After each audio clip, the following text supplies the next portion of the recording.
দেখছেন কলকাতা টিভি, আপনাদের সঙ্গে রয়েছে ভাস্বতী। শুরু করছি সংবাদ সারাদিন। আর শুরুতে যে খবরে নজর রাখবো, আরামবাগে তৃণমূল প্রার্থীর গাড়ি ভাঙচুরের অভিযোগ। আরামবাগের তৃণমূল প্রার্থী মিতালি বাগ প্রচারে বেরিয়ে বাধার সম্মুখীন হন তিনি। বিজেপির বিরুদ্ধে হামলার অভিযোগ সামনে আসছে, অভিযোগ অস্বীকার করেছে পদ্মফুল। আপনাদের জানিয়ে রাখবো, আরামবাগের তৃণমূল প্রার্থী হিসেবে মিতালি বাগ এবং যে মিতালি বাগ যিনি অঙ্গনওয়াড়ি কর্মী, এবং এই মিতালি বাগের নাম তৃণমূল সুপ্রিমো মমতা বন্দ্যোপাধ্যায় তিনি ঘোষণা করেছিলেন। 2014 সাল থেকে আমরা দেখেছি যে টানা দুবারে জয়ী হয়েছিলেন যে আরামবাগ লোকসভা কেন্দ্র অপরূপা পোদ্দার, এবং টানা দুবারের সাংসদ, যদিও তাকে এবার তৃণমূল প্রার্থী করেনি। সে জায়গায় মিতালি বাগকে প্রার্থী করা হয়েছে। এবার প্রচারে বেরিয়ে তিনি বাধার সম্মুখীন হন।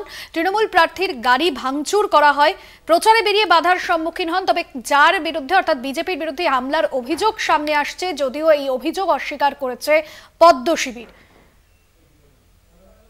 দীপাঞ্জন রায় আমাদের প্রতিনিধি রয়েছেন ফোন লাইনে। দীপাঞ্জন, ঠিক কি কারণে তাকে বাধার সম্মুখীন হতে হলো, ঠিক কি জানাচ্ছেন তিনি?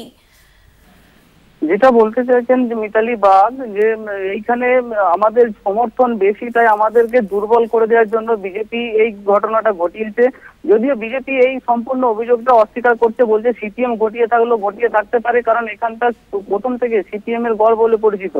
এও বলেন মিতালি বাগ যে মানুষকে এইভাবে দমিয়ে রাখতে পারবে না, তাই মানুষ আমাদেরকে ভোটে জিতাবে এবং আমাদেরকে এবং পার্লামেন্টে পাঠাবে আরামবাগ থেকে তৃণমূল কংগ্রেসকে। তাই বিজেপি এটা চক্রান্ত করে করেছে। যেটা এবং এটা বলে রাখি যে সকাল থেকে মিতালি বাগ প্রচারে ঝড় তুলেছিল খানাকুলে, এবং যেটা মিতালি বাগ অভিযোগ করছেন যে আমাদের এই প্রচারকে থামিয়ে দেওয়ার জন্যই কিন্তু এই ঘটনাটা ঘটিয়েছে। তাই বারবার তিনি একটা অভিযোগ করছেন, বিজেপি ছাড়া এটা কেউ করতে পারে না, কারণ সিপিএম কে তো এইখানে সেইভাবে দেখা যায় না, তাই এটা বিজেপি করেছে। বিজেপির তরফ থেকে কিন্তু বারবার একটাই দাবি মিতালির দাবিকে নস্যাৎ করে দিয়ে বারবার তারা বলছে যে এটা কোনোদিন বিজেপি করেনি, বিজেপি এই কালচারে বিশ্বাসী নয়। মানুষের এটা জনরোষ পড়েছে তৃণমূল কংগ্রেসের উপরে, কারণ তারা যেভাবে দুর্নীতি করেছে, তাই দুর্নীতির বিরুদ্ধে, চাকরি চুরির বিরুদ্ধে সাধারণ মানুষ তাদের জনরোষ দেখিয়েছে। এইখানে মিতালি বাগের হয়তো গাড়ি ভাঙচুর করেছে, এটা কোনোভাবেই বিজেপি এর জন্য দায়ী নয় বলে এড়িয়ে গিয়েছেন বিজেপি থেকে। মিতালি বাগের যে গাড়ি ভাঙচুর করা হয়েছে এবং যে ছবি আমরা দেখতে পাচ্ছি, জেলা তৃণমূল নেতৃত্ব তারা কি এই বিষয়ে কিছু বলছেন, এবং যাদের বিরুদ্ধে অভিযোগ উঠেছে তাদের বিরুদ্ধে এখনো পর্যন্ত কি পদক্ষেপ নেওয়া হয়েছে? এই এলাকাতে পুলিশ মোতায়েন রয়েছে, পুলিশ তদন্ত করে দেখছে কাদের তরফ থেকে এই ঘটনা ঘটিয়েছে, এবং পুলিশ এও বলেছেন যে আমরা তাদের বিরুদ্ধে যথাযথ ব্যবস্থা নেব। এলাকা পরিস্থিতি নিয়ন্ত্রণে এখন পুলিশ সেই জায়গায় মোতায়েন রয়েছে, এবং তৃণমূল প্রার্থী মিতালি বাগ এখনো সেই জায়গায় প্রচার চালাচ্ছে, সেটা আমরা জানতে পেরেছি। এবং এখন পর্যন্ত কোনো গ্রেপ্তার বা কোনো আটকের কোনো খবর নেই, কিন্তু পুলিশ বলছে আমরা তদন্ত করে দেখছি কারা করেছে, তাদের বিরুদ্ধে উপযুক্ত ব্যবস্থা নেওয়া হবে।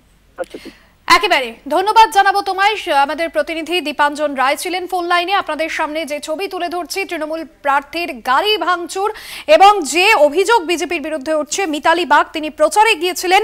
হুগলির আরামবাগ তৃণমূল কংগ্রেস প্রার্থী মিতালি বাগের গাড়িতে ভাঙচুর, গাড়ির উপর হামলা চালানো হয়, এবং মিতালি দেবী প্রচারে ছিলেন, এবং সেই সময় কিন্তু তার গাড়িতে হামলা চালানো হয়। সেই ছবি আপনাদের সামনে তুলে ধরছি। তৃণমূল প্রার্থী মিতালি বাগ তিনি কি বলছেন, তার কি অভিযোগ আপনাদের শোনাবো। চিৎকার জানানো ছাড়া কি আছে? একটা মহিলার উপরে আক্রমণ।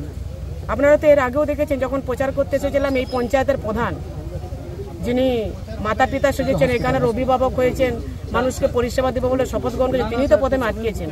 এটা তো দুধ কাদুক পানি কাপানি এখান থেকে হয়ে যাচ্ছে। কোথা থেকে ইন্ধন, কাদের ইন্ধন, কেন ইন্ধন, কিসের জন্য ইন্ধন, এত ভয় কিসের? যোগ্য জবাব মানুষ দেবে, মানুষ যোগ্য জবাব দেওয়ার জন্য তৈরি। বিশেষ প্রতিনিধি দেবজ্যোতি ঘোষ রয়েছেন ফোন লাইনে।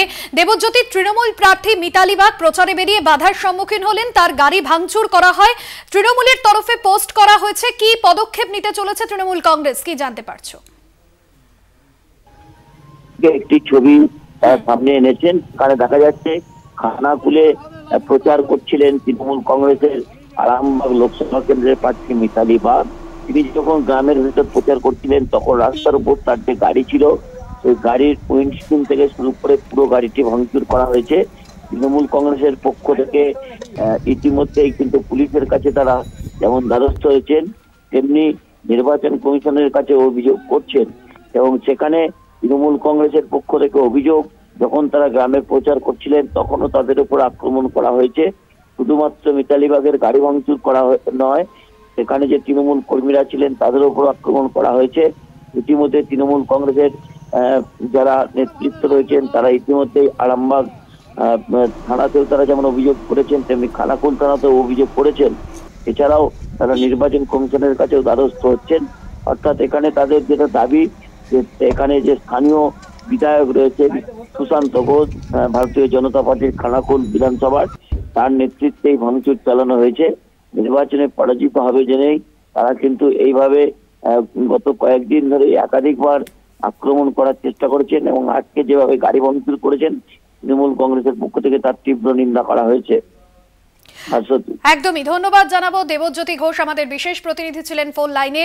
কমিশনে যাচ্ছে তৃণমূল, ইতিমধ্যে এই ঘটনার ছবি পোস্ট করেছে সোশ্যাল মিডিয়ায় তৃণমূল কংগ্রেসের তরফে, সেই ছবি আপনাদের সামনে তুলে ধরছি। অন্যদিকে আরামবাগ লোকসভা কেন্দ্রের তৃণমূল প্রার্থী আজ প্রচারে যান, আর খানাকুলে তার গাড়ির উপর ভাঙচুর চালানো হয়, হামলা চালানো হয় এবং গোটা ঘটনায় অভিযোগ উঠছে বিজেপির দিকে। যদিও এই বিষয়ে সমস্ত অভিযোগ নস্যাৎ করেছে বিজেপি। তৃণমূল প্রার্থীর গাড়ি ভাঙচুর সেই ছবি আপনাদের সামনে তুলে ধরছি।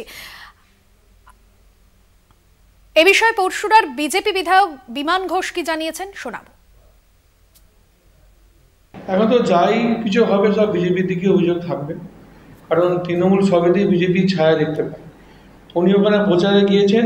আমার কাছে যতটুকু খবর আছে যে মোস্তাফাপুর যে জায়গাটা, ওই জায়গাটাতে কিছু কেমন ওখানে সিপিএম এর কার্যকর্তা আছে এবং সাধারণ মানুষ যারা ভোটার তারা তৃণমূলের থেকে বঞ্চিত হয়েছে। কারোর চাকরি গেছে, কেউ কারবানি খেয়েছে, বিভিন্নভাবে বঞ্চিত আছে। তাদের বিক্ষোভ এবং সিপিএমের যারা আছে তাদের উস্কানি, তার ফলে এই ঘটনাটা ঘটেছে।